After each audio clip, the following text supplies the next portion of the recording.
নমস্কার বন্ধুরা, আপনাদের সবাইকে স্বাগত জানাই আজকের বিশেষ ভিডিওতে, যেখানে আমরা চন্দ্রগ্রহণ এর বিষয়ে আলোচনা করতে চলেছি।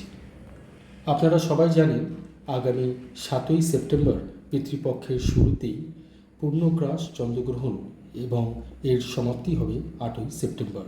অর্থাৎ 7ই সেপ্টেম্বর চন্দ্রগ্রহণ শুরু হবে রাত্রি 9:57 থেকে এবং এর সমাপ্তি হবে রাত্রি 12:23। বন্ধুরা, এই গ্রহণের সূতককাল শুরু হবে গ্রহণ শুরু হওয়ার 9 ঘন্টা আগে, অর্থাৎ দুপুর 12:57 থেকে।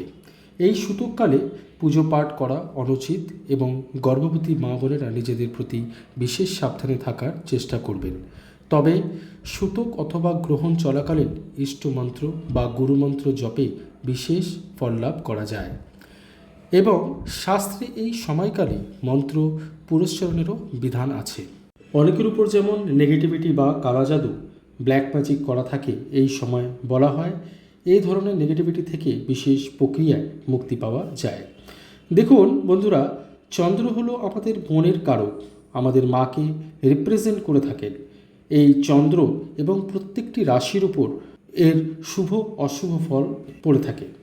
এ নিয়ে আমরা আলোচনা করব, তবে এর আগে জানা প্রয়োজন যে এই গ্রহণ কোথায় হতে চলেছে। তো বন্ধুরা, এই গ্রহণ হবে কুম্ভ রাশির উপর এবং পূর্বা ভাদ্রপদ নক্ষত্রে হবে। তো বন্ধুরা, এরপর আমরা জানব গ্রহণের কুপ্রভাব থেকে বাঁচতে হলে কি করতে হবে, অথবা কোন মন্ত্রের জপ করতে হবে, অথবা কোন জিনিসের দান করতে হবে। এই ভিডিওতে আমরা আলোচনা করতে চলেছি মেষ রাশি ও মেষ লগ্নের জাতকদের উপর চন্দ্রগ্রহণের প্রভাব। দেখুন, মেষ রাশির একাদশ ঘরে এই গ্রহণ হতে চলেছে। রাহুর সাথে চন্দ্রমাস সেদিন কুম্ভ রাশিতে থাকছে, আর এর প্রভাব মোটামুটি 45 দিন পর্যন্ত থাকছে। কিন্তু মেষ একটি এমন রাশি যেখানে এই গ্রহের পজিটিভ রেজাল্ট দেখা যাবে, কারণ যখনই কোনো গ্রহণ একাদশভাবে হয়ে থাকে তখন তা লাভকারী হয়। তাহলে আলোচনা করা যাক মেষ রাশির উপর এই গ্রহণের কী প্রভাব পড়তে চলেছে। স্বাস্থ্যের বিষয়ে বলতে গেলে, আপনাদের যদি অনেক দিন ধরে কোনো দীর্ঘমেয়াদী শারীরিক কোনো সমস্যা থেকে থাকে তাহলে আপনারা এর থেকে মুক্তি পেতে চলেছেন। কিন্তু হঠাৎ করে সুগার বেড়ে যাওয়া অথবা ব্লাড প্রেশার এর সমস্যা দেখা দিতে পারে, এর থেকে আপনাদের সাবধানে থাকার প্রয়োজন আছে। এর সাথেই বলি প্রেম সম্বন্ধের বিষয়। তো দেখুন, একাদশ ভাব থেকে রাহু এবং চন্দ্রমা আপনাদের সপ্তম ঘরে দৃষ্টি দিচ্ছেন, এতে প্রেম সম্পর্কে অবশ্যই বেটার দেখা যাচ্ছে। দাম্পত্য জীবনে কথা বলতে গেলে, যেহেতু চন্দ্রমান মনের কারক গ্রহ, সেই জন্য জীবনসাথীর প্রতি একটু বেশি কেয়ারিং বা সেন্সিটিভ হয়ে উঠতে পারেন।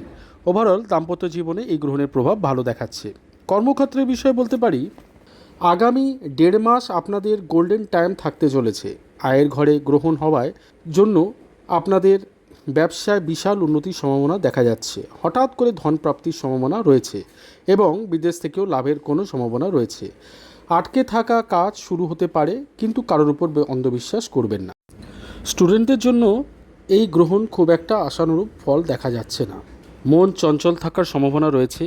আগামী 45 দিনের মধ্যে আপনাদের কোনো ধার্মিক যাত্রার সম্ভাবনা দেখাচ্ছে।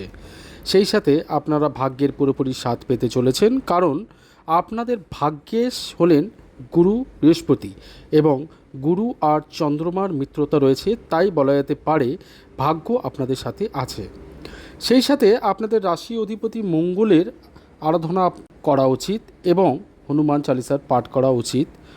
ওম নমঃ শিবায় এবং চন্দ্রের মন্ত্র ওম সোম সোমায় নমঃ জপ করতে পারেন।